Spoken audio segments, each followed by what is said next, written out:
First Covid में उनकी 9 जुलाई को डेथ हो गई, जिसकी वजह से मुझे बहुत कुछ सफ़र करना पड़ा। मुझे अपना घर खोना पड़ा, सब कुछ चला गया।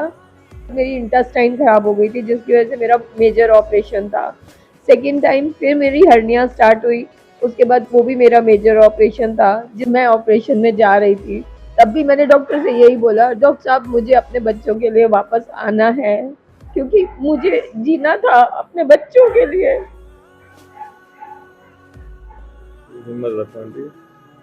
आप लोगों से गुजारिश करती हूँ, अगर किसी को भी वॉलपेपर या कुछ भी ऐसी कोई भी इंटीरियर से रिलेटेड कुछ वर्क करना हो तो प्लीज़ मुझे कांटेक्ट कर सकते हैं, ताकि उसके थ्रू भी मेरे बच्चों की हेल्प हो सके। बस यही कहना चाहूँगी कि अब फिर मेरा ऑपरेशन ड्यू है। मैं आप लोगों से गुजारिश करूँगी कि अगर हो सके तो प्लीज़ प्लीज़ प्लीज़ मेरी हेल्प करिए। 8368453838। ये पेटीएम, गूगल पे सब जगह है, सब जगह।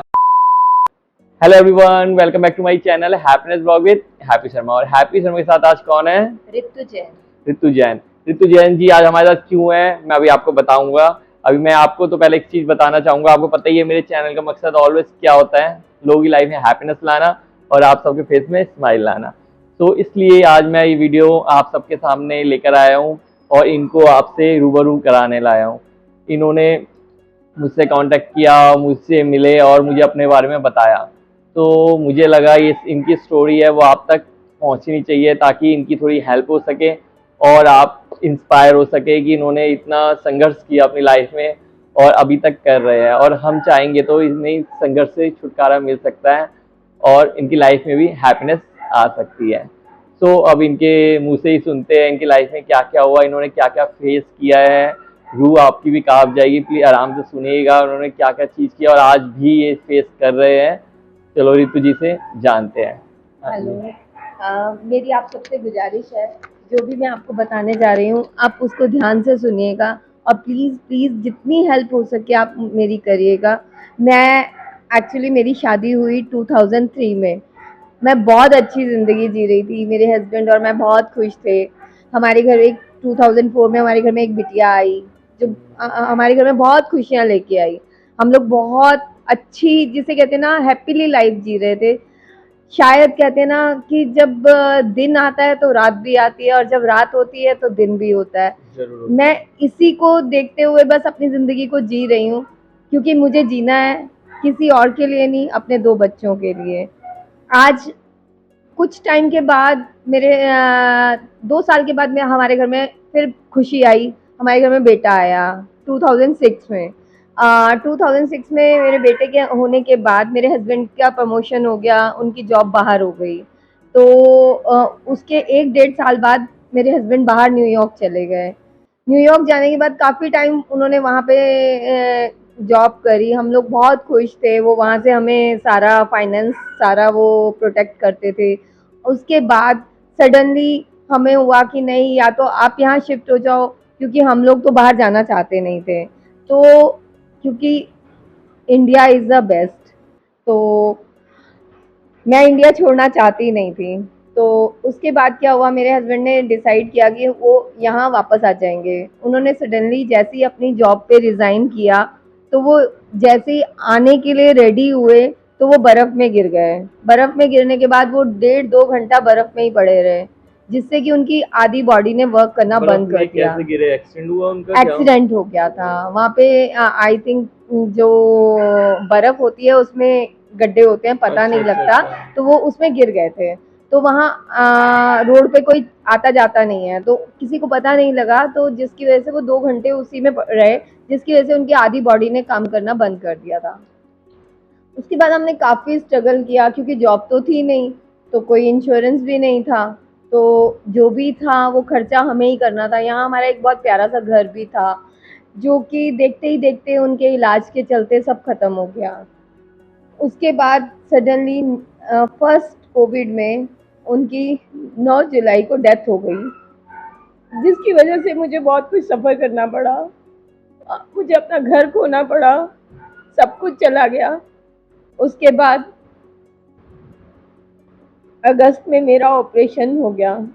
मेरा काफ़ी मेजर ऑपरेशन था, मुझे हर्निया हो गया था, जिससे कि डॉक्टर ने बोल दिया था कि इनको बचा पाना बहुत मुश्किल है। लेकिन जब मैं ऑपरेशन में जा रही थी, तब भी मैंने डॉक्टर से यही बोला, डॉक्टर साहब मुझे अपने बच्चों के लिए वापस आना है, क्योंकि मुझे जीना था अपने बच्चों के लिए।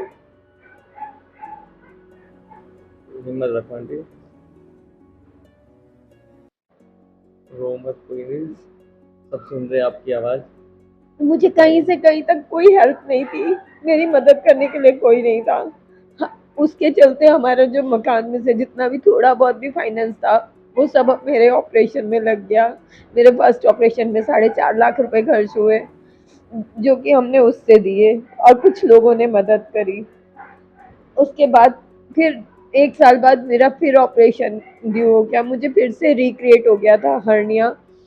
पहले हर्निया हुआ, उसके साथ मेरी इंटेस्टाइन खराब हो गई थी, जिसकी वजह से मेरा मेजर ऑपरेशन था। सेकेंड टाइम फिर मेरी हर्निया स्टार्ट हुई, उसके बाद वो भी मेरा मेजर ऑपरेशन था, जिसमें कि 4.5 लाख का खर्चा आया। वो भी मुझे एक कपिल पुरी है जिन्होंने मेरी हेल्प करी, मेरी मदद उन्होंने करी। और आज भी मेरा घर चलाने के लिए कुछ लोग मेरी मदद ही करते हैं, अदरवाइज मैं काम करने के लायक नहीं रही हूँ अब, क्योंकि मैं कुछ भी भारी सामान नहीं उठा सकती। फिर भी मैं पहले इंटीरियर का काम करती थी। मैं आप लोगों से गुजारिश करती हूँ, अगर किसी को भी वॉलपेपर या कुछ भी ऐसी कोई भी इंटीरियर से रिलेटेड कुछ वर्क करना हो, तो प्लीज़ मुझे कांटेक्ट कर सकते हैं, ताकि उसके थ्रू भी मेरे बच्चों की हेल्प हो सके। बस यही कहना चाहूँगी कि अब फिर मेरा ऑपरेशन ड्यू है। मैं आप लोगों से गुजारिश करूँगी कि अगर हो सके तो प्लीज़ प्लीज़ प्लीज़ मेरी हेल्प करिए, क्योंकि मेरे बच्चों के लिए सिवाय मेरे इस दुनिया में कोई नहीं है। सेकंड कोविड में मेरे मदर इन लॉ, मेरे फादर इन लॉ भी चले गए। उसके बाद मेरे ब्रदर इन लॉ, उनका पैर कट गया कोविड से ही, उनको गैंग्रेन हो गया था। इस टाइम मेरे आसपास कोई ऐसा नहीं है जो मेरी मदद कर सके। प्लीज़ प्लीज़ आगे आइए और मेरे बच्चों की हेल्प करिए। Thank you. गाइस, आपने देखा और सुना है, इन्होंने अपनी सारी स्टोरी बताई, कितना अच्छा टाइम में देख रहे थे, लेकिन वक्त का कहता है ना, कुछ नहीं होता, कब करवट बदल ले। और ये फिर इन्होंने क्या फेस किया, हस्बैंड चले गए, फादर इन लॉ चले गए, मदर इन लॉ चले गए, इनकी सर्जरी हो गई, अब ये बच्चों को खुद ही संभाल रहे हैं। तो और ये इन्होंने बताया थोड़ा, ये इंटीरियर का आपने बताया आप हाँ काम कर जी, रहे हैं, इंटीरियर। और बाकी कुछ लोग इनकी हेल्प भी कर रहे हैं। अगर आप भी आगे बढ़कर इनकी हेल्प करना चाहते हैं फाइनेंशियली, किस तरीके से भी इनकी हेल्प करना चाहते हैं, इनको कोई काम देना चाहते हैं, या इंटीरियर का काम, किसी वॉलपेपर टाइप घर पे लगवाना है, इस टाइप का कुछ भी करना चाहते हैं, प्लीज कोई आगे मेरे आइए। बच्चे की स्टडी के लिए ही कुछ कर दे। आपके बच्चे कौन सी क्लास में है? मेरा बेटा 11th क्लास में है, मेरी बिटिया अभी कॉलेज में गई है, बट वो कॉलेज कर नहीं रही है। तो अगर हो सके तो जो भी कोई हेल्प कर सके, वो सीए करना चाह रही है, सीए के लिए उसने एग्ज़ाम के लिए दिया है, बट मेहनत करने के लिए उसको कोचिंग चाहिए, जिसके लिए हम फीस अफोर्ड नहीं कर सकते। अगर कोई भी किसी तरह की भी कोई मदद कर सके तो प्लीज़ प्लीज़ आप आगे आइए और मदद करिए।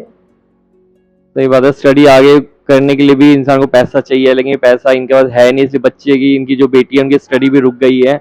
अगर आप आगे आगे कोई भी इनकी स्टडी के लिए हेल्प करना चाहे, या खुद कोचिंग देना चाहे, किसी कोचिंग सेंटर उसमें कोचिंग देना चाहे, या कोई फाइनेंशियली हेल्प करना चाहे, तो प्लीज आप जरूर आगे आइए और इनकी हेल्प करिए, ताकि इनके बच्चों को भविष्य बन सके, और साथ साथ इनका भी आगे फ्यूचर संभल सके। क्योंकि अभी इनकी डॉक्टर ने सर्जरी बताई, कब की डेट है? अभी मंडे को है। मंडे को नहीं सर्जरी? मंडे को डॉक्टर ने बुलाया है, उसके बाद बात सर्जरी बताएंगे। का टाइम दे। और खर्चा कितना बताया उसमें? अभी अभी खर्चा बताया नहीं है। लास्ट में तो 4 लाख लगे थे। 4.5 लाख। मतलब इतना बड़ा अमाउंट अरेंज करना बहुत ही ज्यादा डिफिकल्ट है। अगर आप सब चाहे मिल के थोड़ा थोड़ा अमाउंट भी आप इनको पेटीएम, गूगल पे कुछ की आप आकर मिल के देना चाहे तो बिल्कुल दे सकते हैं। आपको गूगल पे, पेटीएम कुछ है? अपना नंबर इनसे पूछते हैं। 8368453838। ये पेटीएम, गूगल पे सब जगह है, सब जगह। बाकी नंबर मैं नीचे डिस्प्ले कर दूंगा। और कोई भी इनको, और नाम क्या आएगा उसमें? ऋतु जैन। जो इन्होंने नंबर बताया है उसमें कभी आप गूगल पे, पेटीएम कुछ भी करेंगे तो ऋतु जैन नाम आएगा, तो आप इनको कर सकते हैं, और कॉल करके भी इनसे कंफर्म कर सकते हैं कि पैसे पहुंचे नहीं पहुंचे। और बाकी मैं डिस्प्ले में चला दूंगा नंबर, ताकि कोई भी, चाहे छोटी छोटी, क्योंकि संख्या बहुत बड़ी है, करोड़ों की संख्या हमारे भारत में, अगर थोड़े थोड़े से सागर भरता है। से सागर बढ़ता है, बूंद बूंद अब हम करेंगे उनको कुछ कुछ भी करेंगे तो इनका बच्चों का फ्यूचर भी बन सकता है, संभल सकता है इनकी लाइफ। और इनका बुढ़ापा सुधर सकता है। अगर आप चाहेंगे तो कुछ भी कर सकते हैं, क्योंकि हमारी जनसंख्या बहुत बड़ी है और दिल्ली दिल वालों की है, और बाहर के लोग भी अगर कुछ भी कोई भी वीडियो पहुंच के शेयर करिए ज़्यादा से ज़्यादा, ताकि कोई भी दिल से इनकी हेल्प करना चाहे तो वो कर सके और इनके बच्चों का भविष्य संभाल सके। आप कुछ कहना चाहेंगे? और थैंक यू सो मच। मेरी आप सबसे निवेदन है कि आप प्लीज़ आगे आइए और मदद करिए।